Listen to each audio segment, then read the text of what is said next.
لیکن اس کے ساتھ میں آپ کو یہ بتاؤں کہ ہمیں اس چیز کا ادراک ہے کہ عوام کے لیے جب پیٹرولیم مصنوعات بڑھتی ہیں تو جی میرے اپنے لیے جو ہے وہ بڑی مشکلات ہو جاتی ہیں.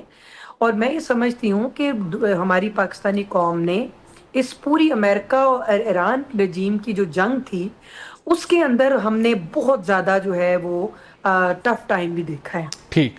اور قوم نے اپنی حکومت پہ، اپنی ریاست پہ، اپنی فوج پہ اعتماد کا اظہار بھی کیا.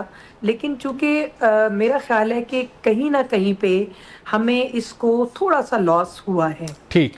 اور سیکنڈلی یہ بات آپ میں بتاؤں کہ جو آج کا جو معاہدہ ہوا جی اس کے اندر جو سعودی عربیہ، جو پاکستان کی پیشہ ورانہ مہارت، پاکستان کی فوجی مشق، پاکستان کی پاک فوج کی پیشہ ورانہ صلاحیتیں اور سید عاصم منیر صاحب جو ہیں ان کی جو ان کی قیادت کے اندر جو اسٹریٹجی ہے ہم وہ پرووائڈ کریں گے.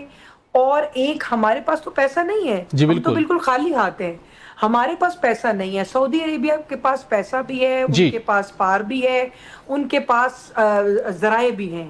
اور جو ترکیہ ہے ان کے پاس بہترین حکمت عملی ہے، اسٹریٹجی ہے، جدید ٹیکنالوجی ہے. جب بالکل ان ٹھیک. تینوں کا حسین امتزاج ہوگا، جب ان تینوں کا ایک پلیٹ فارم کے اوپر یہ کام کریں گے تو آپ کا دشمن میرا دشمن، میرا دشمن آپ کا دشمن، آپ پہ حملہ، مجھ پہ حملہ، مجھ پہ حملہ تو ترکیہ پہ حملہ، ترکیہ پہ حملہ تو سعودیہ پہ حملہ. جی تو بالکل. یہ ایک پاکستان کی ایک بہت اہم جو ہے وہ صورتحال کے اندر جو ہے پاکستان داخل ہو چکا ہے بالکل ٹھیک. کہ جہاں پہ ورلڈ لیول پر انٹرنیشنل کمیونٹی جو ہے پاکستان کو ریلائبل پارٹنر کے طور پہ بالکل ٹھیک. جانا جاتا ہے. شمالہ صاحب میں واپس آتا ہوں آپ کی طرف. منم ظفر صاحب بھی ہمارے ساتھ موجود ہیں. منم ظفر صاحب، جب پیٹرولیم مصنوعات کی قیمتوں میں اضافہ ہوتا ہے تو عام آدمی کے لیے مشکلات تو بڑھتی ہیں. شمالہ رانا صاحبہ نے بھی ذکر کیا، انہیں بھی مشکلات کا سامنا کرنا پڑتا ہے، لیکن کچھ فیکٹرز ہیں جو کہ حکومت کے کنٹرول میں نہیں ہیں. تو پاکستان جن حالات سے گزرا ہے، جو خطے کے جو حالات ہیں وہ آپ کے بھی پیش نظر ہوں گے، تو پھر کیا وجہ تھی کہ جماعت اسلامی نے یہ طے کر لیا کہ حکومت سے آپ کی کوئی میٹنگ نہیں ہوئی، آپ نے پرائم منسٹر کو اس حوالے سے کوئی سینسٹائز نہیں کیا، ان سے آپ نے کوئی حقیقت نہیں جانی کہ کیا وجہ ہے کہ پیٹرولیم مصنوعات کی قیمتیں بڑھتی ہیں، کیوں پیٹرولیم لیوی کو بڑھایا جاتا ہے، لیکن آپ نے احتجاج کا راستہ اڈاپٹ کیا اور آج 510 سے زائد مقامات کے اوپر آپ نے دھرنے دے دیے. کیا آپ کو یہ یقین ہے کہ آپ کے احتجاج سے ہی حکومت اس بات کو ریلائز کرے گی اور وہ ٹیکس کم کر دے گی، لیوی کم کر دے گی؟ کیوں اس نوبت تک آنا پڑا جماعت اسلامی کو؟ جی، حکمت عملی یہ ہے کہ آج ہم نے پورے پاکستان میں کال دی تھی اور بڑے پیمانے پر الحمدللہ لوگ سڑکوں پر موجود ہیں. دوسری جانب ہماری یہ تحریک کہ جس کا آغاز ہم نے چھوٹے مظاہرے، لیکن جی بات یہ ہے کہ لاتوں کے بھوت باتوں سے نہیں مانتے. ہم نے گزشتہ سال اگست کے مہینے میں 14 دن کا دھرنا دیا. پورے پاکستان کو پتا چلا کہ آئی پی پیز کے نام پہ کس طرح لوگوں کو لوٹا جا رہا ہے. 17 آئی پی پیز سے ری نیگوشیٹ ہوا اور معاہدوں پہ نظر ثانی کی گئی اور لوگوں کو ریلیف ملا. آج بھی بڑی تعداد میں آئی پی پیز ایسے ہیں کہ جن کو وہ پیسے ادا کیے جا رہے ہیں کہ جن کی بجلی نہیں بنتی. اسی طرح پیٹرولیم لیوی کے نام پہ جس طرح پاکستان کے عوام سے بھتہ وصول کیا جا رہا ہے، نام لیا جاتا ہے آئی ایم ایف کا، لیکن ذرا یہ حکمران یہ بھی تو بتائیں کہ یہ اپنی عیاشیاں، اپنی شاہ خرچیاں، اپنے پروٹوکول کیوں کم نہیں کرتے؟ کیوں فری پیٹرول جو ہے وہ ان سب حکمرانوں کو، وزراء کو، بیوروکریسی کو فری پیٹرول ملتا ہے، فری بجلی ملتی ہے؟ اور یہ 1 ارب 2 ارب کی بات نہیں ہے، 100 ارب کی بات بھی نہیں ہے. 380 ارب روپے کا فری پیٹرول ملا ہے، 280 ارب روپے کی ان کو فری بجلی دی گئی ہے. یہ اس مفلوق الحال غریب قوم کا حال ہے کہ جس کے 10 ارب سے زائد افراد 10 کروڑ سے زائد افراد خطے غربت سے نیچے زندگی گزار رہے ہیں. یہ ان کے اعداد و شمار ہیں، یہ ان کے اقتصادی سروے بتاتے ہیں. اور دوسری جانب ایف بی آر کا ادارہ پاکستانی قوم پر بوجھ بنا ہوا ہے، ہزاروں امپلائیز. بالکل ٹھیک. منم ظفر صاحب، یہ مجھے ضرور بتا دیجیے، آپ نے دھرنا دے دیا اور آپ نے یہ طے کر لیا کہ جناب وہ لاتوں کے بوت باتوں سے نہیں مانتے اور آپ آئی پی پیز کی طرح اس مرتبہ پیٹرولیم مصنوعات کے معاملے میں بھی احتجاج سے اپنے مطالبات کو منوائیں گے. تو کیا یہ ایک روزہ احتجاج تھا، ایک روزہ دھرنا تھا، یا ہر جمعے کو ہوا کرے گا، یا یہ نان سٹاپ چلے گا؟ اب آپ کی حکمت عملی ہے کیا؟ جی، حکمت عملی یہ ہے کہ آج ہم نے پورے پاکستان میں کال دی تھی اور بڑے پیمانے پر الحمدللہ لوگ سڑکوں پر موجود ہیں. دوسری جانب ہماری یہ تحریک کہ جس کا آغاز ہم نے چھوٹے مظاہروں سے، چھوٹے دھرنوں سے شروع کیا تھا، گلی محلوں کی بنیاد پہ کیا تھا، آج الحمدللہ پورے پاکستان کے اندر یہ سلسلہ جاری ہے اور ہماری یہ تحریک رکے گی نہیں انشاءاللہ تعالی. ہماری یہ تحریک آگے بڑھے گی انشاءاللہ. امیر جماعت اسلامی پاکستان حافظ نعیم الرحمان صاحب جو کال دیں گے وہ پاکستان کے عوام کی آواز ہوگی، پوری پاکستانی قوم اس پر لبیک کہے گی. ہمارے پاس آپشنز موجود ہیں اور انشاءاللہ تعالی آج رات کو امیر جماعت اسلامی پاکستان ان آپشنز کا بالکل ٹھیک. یہاں پہ ہم نے ایک بریک لینی ہے، بریک کے بعد گفتگو کا سلسلہ جاری رہے گا. ویلکم بیک ناظرین. شمائلہ صاحبہ، جماعت اسلامی کا تو یہ ویو پوائنٹ ہے کہ آئی ایم ایف کے نام کے اوپر حکومت خود سے یہ بوجھ عوام پر لا دیتی ہے. اب یہ تحریک رکنے والی نہیں ہے، حکومت اپنے خرچات میں کم نہیں کرتی، وزراء کو مراد کم کرنے کا کہا جاتا ہے لیکن کم ہوتی نہیں ہے، اور یہ پیٹرولیم لیوی کم کرا کر جماعت اسلامی اب بیٹھے گی. کیا حکومت کے لیے واقعی جماعت اسلامی کی اس موومنٹ میں ایک پوٹینشل تھریٹ ہے جس کے نتیجے میں آپ کو الٹیمیٹلی پرائم منسٹر پاکستان کو، آپ کی گورنمنٹ کو اس حوالے سے عوام کو کچھ نہ کچھ ریلیف دینا پڑے گا، چونکہ جماعت اسلامی تو پیچھے ہٹنے کو تیار نہیں ہے؟ دیکھیں، جماعت اسلامی جو ہے وہ پیچھے ہٹے یا آگے بڑھے، ہمیں اپنی عوام کی مشکلات کا اور عوام کا خیال ہے.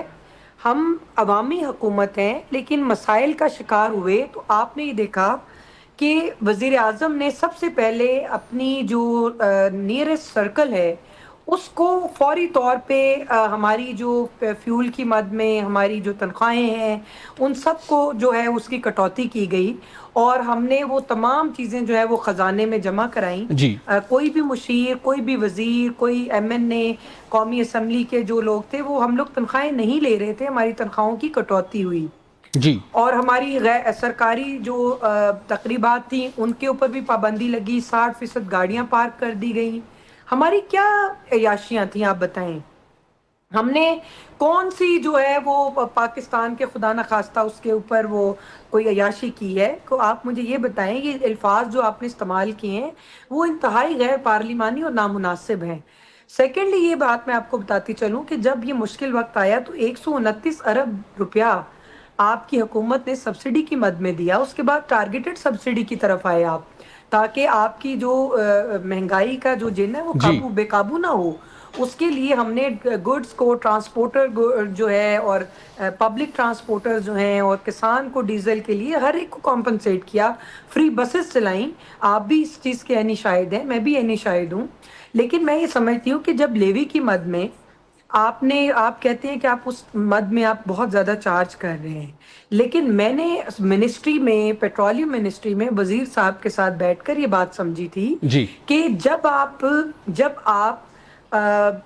مہنگا تیل خریدیں گے تو آپ سستا تیل نہیں بیچ سکتے. جی بالکل ٹھیک. شمائلہ صاحب ساتھ رہیے گا.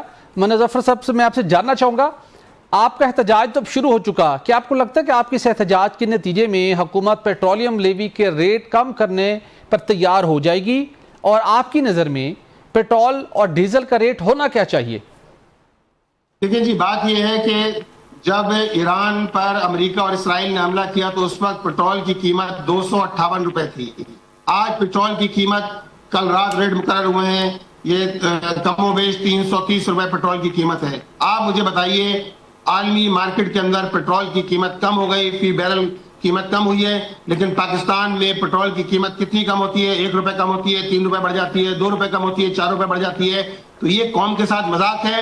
پیٹرولیم لیوی کے نام پہ جو بھتہ وصول کیا جا رہا ہے وہ تقریباً 80 روپے تو پیٹرولیم لیوی ہے. کلائمیٹ چارجز الگ ہیں، لہٰذا اس کا خاتمہ ہونا چاہیے ہے اور پیٹرولیم لیوی کا خاتمہ ہونا چاہیے جو براہ راست یہ حکمران، یہ فیڈرل گورنمنٹ وصول کرتی ہے. اور اس کے ذریعے کیا کرتے ہیں؟ اس کے ذریعے خزانے میں کیا جاتا ہے، اس نتیجے میں ان کے شانہ اخراجات ہوتے ہیں، ان کی گاڑیاں دن بہ دن بڑھ رہی ہیں، پیٹرول ان کو فری مل رہا ہے، ان کو بجلی فری مل رہی ہے، لیکن ایک عام عوام آدمی کو اس کا کوئی فائدہ نہیں. تو منیر ظفر صاحب یہ ضرور بتا دیجیے گا، حکومت کہتی ہے کہ انہوں نے اگر پیٹرولیم لیوی کے ریٹس بڑھائے ہیں تو جی ایس ٹی 0 ہے، تو اگر آپ نے حکومت نے پیٹرولیم لیوی کم کر دی اور جی ایس ٹی بڑھا دیا تو بات پھر وہاں پر چلی جائے گی.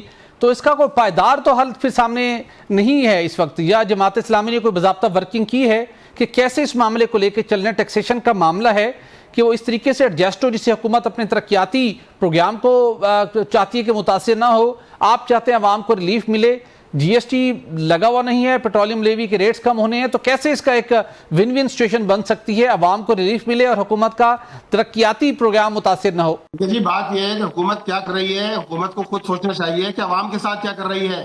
عوام کا تو بھرکس نکال دیا گیا ہے. آپ ایف بی آر والے کہتے ہیں کہ ہم بجلی کے بلوں کے اندر جو ہے ہم سیلز ٹیکس وصول کر رہے ہیں, تو انکم ٹیکس وصول کر رہے ہیں, وہ 426 ارب روپے وہ وصول کیا گیا ہے. اسی طرح سیلریڈ کلاس سے آپ الگ پیسے وصول کر رہے ہیں.